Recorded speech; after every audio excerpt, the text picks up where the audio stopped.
Brigadier retired Haris Nawaz, अस्सलाम वालेकुम। किसी तारुफ के मोहताज नहीं है, मुल्क के साबिक सूबे रह चुके हैं, नामवर दिफाई तज्जियाकार भी हैं। ब्रिगेडियर साहब, thank you for your precious time. अस्सलाम वालेकुम। ब्रिगेडियर साहब, a few words on Pakistan success.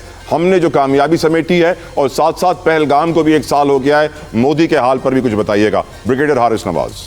ये पहलगाम में ये एक जो स्टेज ड्रामा था, फॉल फ्लैग ऑपरेशन, मैं तो ये कहूँगा कि हमें शुक्र अदा करना चाहिए इंडिया का कि वहाँ से पाकिस्तान का जंप ऑफ स्टार्ट शुरू हुआ और आज जिस स्टेज के ऊपर हमने आसमान की बुलंदियों पर है और इंडिया समुंदर की गहराइयों में दफन हुआ। बिकॉज वहाँ से फॉल फ्लैग ऑपरेशन किया, झूठ बोला, 10 मिनट पे FIR काट दी, ना इन्वेस्टिगेशन की, ना इंक्वायरी की। हमने दुनिया ने सब दुनिया ने कहा जी इसकी इंक्वायरी करें, इन्वेस्टिगेशन करें। वी सेड हमें एक्शनेबल एविडेंस दें, वी विल टेक एक्शन अगर हमारी कोई इन्वॉल्वमेंट है। वो भी नहीं की। उसके बाद आपके सामने कि जितना हमने कहा उसके बाद सोचे समझे मनसूबे के तहत इन्होंने हमारे ऊपर अटैक कर दिया 6-7। और उसके बाद बहाना ये लगाया कि हम आपकी जो टेररिस्ट कैंप से जा रहे, जबकि मस्जिदों पे, औरतों बच्चों पे अटैक कर दिया, काबलपुर में, मुरीद में, कहाँ अगर आपको अच्छी तरह याद हो, हर जगह पर उन्होंने अटैक किया।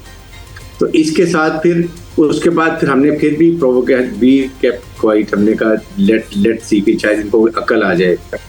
Then when they started firing BrahMos missile और उसके बाद ड्रोन पे ड्रोन्स आ रहे हैं और ये 8 और 9 की नाइट को आपको रिमेंबर होगा, फिर हमारी अर्ली मॉर्निंग नमाज के टाइम में DGI पे ने कहा now wait will tell you. और फिर जो इनको हमने को हाल किया ना इनकी फौज का और इनके ऊपर जो हमने मिसाइल किए मारे इनको, उसके बाद इनके ऊपर साइबर अटैक, इलेक्ट्रॉनिक वॉरफेयर, इनके जहाज गिरा लिए 8, हम इससे ज़्यादा गिरा सकते थे। और क्रेडिट दें फील्ड मार्शल यासिर मुनीर को कि उन्होंने अपनी पेशा वराना सलाहियतों के मुताबिक पूरी कौम को इकट्ठा किया।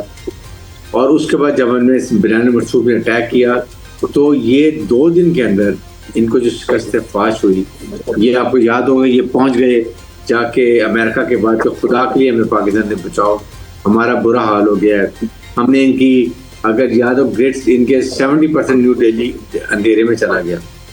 इनकी हमने कोर चीफ आर्मी स्टाफ की तो मीटिंग और कोर कमांड हमने वो हैक कर ली।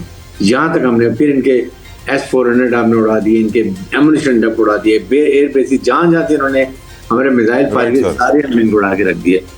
तो इसके बाद जो हमारा हुआ कि हम एक रीजनल स्टेबलाइजर बन गए, इंडिया आइसोलेट हो गया। प्रेसिडेंट हमने फील्ड मार्शल को बुलाया और वहाँ से ही रियलाइज जब फील्ड मार्शल ने उनको ब्रीफ किया, देन ही रियलाइज कि he is really professional general. और वहाँ से उनकी लाइकिंग डेवलप हुई है जो आज तक दिन ब दिन बढ़ती जा रही है।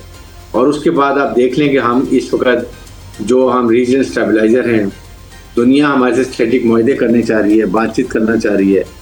हम उसके बाद अब आप पीस कीपिंग में देख लें, हमने दुनिया को बता दी कि Pakistan peace loving country, piece keeper हैं और एक छोटा मुल्क सुपर पावर का। बिल्कुल सही कह रहे हैं। ईरान का जो एक 47 साल से आपस में दुश्मनी थी, वो हमने उनको एक छत में एक कमरे में लाके बैठा दिया। This is a biggest gift. And now अभी आपके सामने कल भी फील्ड मार्शल ने उनसे बात की है कि आप अगर ये नेवल रॉकेट खोल दें तो ईरान की जैसे रिस्पॉन्स आएगी, फिर मुज़ाकरात शुरू हो जाएंगी। आई एम कंसिडरिंग, तो आई एम श्योर कि 1-2 दिन के अंदर ये प्रॉब्लम सॉल्व हो जाएगी इंशाल्लाह। और ये पाकिस्तान में मुज़ाकरात दोबारा होंगे, यहीं पर इस्लामाबाद अकॉर्ड साइन होगा और ये दुनिया की हिस्ट्री में लिखा जाएगा कि पाकिस्तान ने एक थर्ड आलमी जंग को रिवर्ट किया, दुनिया को तबाही धानी। Short on time, sorry to interrupt brigadier साहब। इसार साहब, आपका ओपिनियन, मोदी ने सबक सीखा कि नहीं?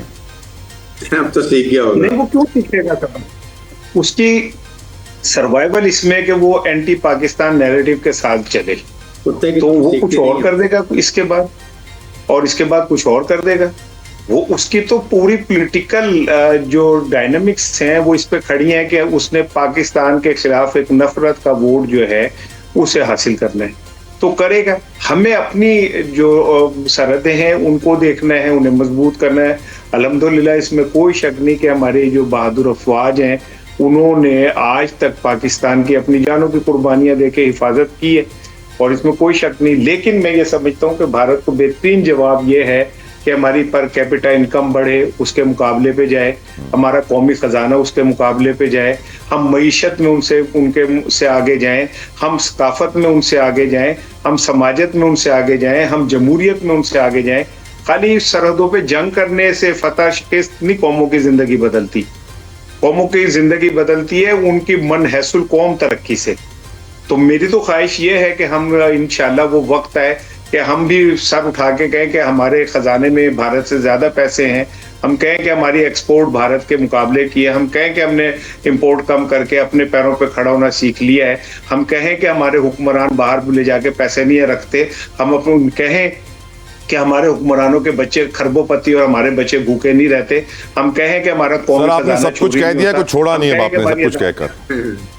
वो वक्त आए और इंशाल्लाह वो वक्त आएगा, हम भारत को बताएंगे कि हम उनसे बेहतर अक़वाम है, हम बतौर किरदार भी बहुत अच्छे लोग हैं और उनसे कहीं अच्छे लोग हैं, और अगर वो हमारी तरफ आंख उठा के देखेगा तो हमारी बहादुर सिपाह जो है वो मौजूद है। 2023 में जब गजा में नस्लकुशी का आगाज इजराइल ने किया, तब से हम रोजाना उसकी बात कर रहे हैं। जब से ईरान जंग शुरू हुई हम उसकी रोजाना बात कर रहे हैं, लेकिन कुछ जंगें दुनिया में ऐसी हैं मुसलमान मुल्कों में जिनका हम जिक्र भी नहीं करते। अफ्रीका दुनिया का वो कॉन्टिनेंट जहां पर बहुत ज़्यादा मिनरल्स पाए जाते हैं, सोना पाया जाता है, तेल, रेयर अर्थ एलिमेंट्स, और उनकी वजह से वहां पर खाना जंगी है, ताकत का मुकाबला है। चाहे वो सूडान हो, चाहे वो सोमालिया हो, चाहे वो लीबिया हो, चाहे वो कॉन्गो हो, चाहे वो युगांडा हो, चाहे वो नाइजीरिया हो, ये सारे मुल्क ऐसे हैं जहाँ पे खाना जंगी है। मुसलमानों की बहुत बड़ी तादाद यहाँ रहती है, लेकिन sadly no one talks about them. मैं यही सवाल पूछना चाहता हूँ अपने मेहमानों से, और इसार राना साहब पहले आपसे, लोग क्यों नहीं इन मुल्कों की बात करते? मैं तो ये दुआ करता हूं कि पाकिस्तान जब ईरान और अमेरिका के दरमियान एग्रीमेंट करे, उसके बाद हमारी डिप्लोमेसी, हमारे लीडर्स अफ्रीका के मुल्क की तरफ अपना रुख करे और वहां पर जो खाना जंगी है, जो गजा में खाना जंगी है, जो लबनान में है, उसको भी खत्म करे। इसार साहब आप शुरू कीजिएगा। सर भाई देखें, एक बात मुझे बताएं कि इस वक्त पूरी दुनिया के ऊपर अगर नजर डाले तो हर जगह मुसलमान ही क्यों लड़ रहा है, मुसलमान ही क्यों मर रहा है, मुसलमान ही क्यों रुसवा हो रहा है। ये खाना जंगियां, ये मुसलमान आपस में जो लड़ते हैं, या ईरान सऊदी अरब के सामने खड़ा है, या उसने 34 मुल्कों की फौज बनाई, यमन के खिलाफ उसका इशू चल रहा है, इराक ईरान 10 साल आपस में लड़ते रहे हैं, हम अफगानिस्तान के साथ लड़ रहे हैं, वहां पे वो एक दूसरे के साथ दस्तो गिरेबा है। तो क्यों नहीं पाया जो मुसलमानों की वो है माइंड, वो जो ज़हीन लोग हैं, वो क्यों इस बात को नहीं समझते कि आखिर वजह क्या है कि मुसलमान आपस में इस तरह एक दूसरे का गिरेबान पकड़ के एक दूसरे को, वो मारने वाला भी अल्लाह अकबर कह रहा था, मरने वाला भी। 1400 साल पहले इसार साहब मालूम पड़ गया था कि मुसलमानों को हराना मुश्किल है, इसलिए आपस में लड़वा दो। तो फिर ये बात मुझे पता है और आपको पता है, तो उनको क्यों नहीं पता जो हुक्मरान है? वो उनको पता है, लेकिन वो अमेरिका के गुलाम है, वो अमेरिका के सख्त लफ्ज कहने लगा था, गुलाम है वो। किसी की इतनी जुर्रत नहीं। अमेरिका ने बाय डिजाइन मुसलमान हुक्मरानों को निशाने इबरत बनाया। कज़ाफी को मारा, अनवर सादात को मारा, जमाल अब्दुल नासिर को मारा, जुल्फकार अली भुट्टो को मारा, शाह फैसल को मारा। जो मुसलमान हुक्मरान ने आंखें निकाली उसको मार दिया, और बता के मारा। भुट्टो ने खत दिखाया था कि देखे मुझे खत आया हेनरी किसिंजर का कि मैं तुम्हें निशाने इबरत बना दूंगा, और फिर हमने ही अपने हाथों से भुट्टो को फांसी दी।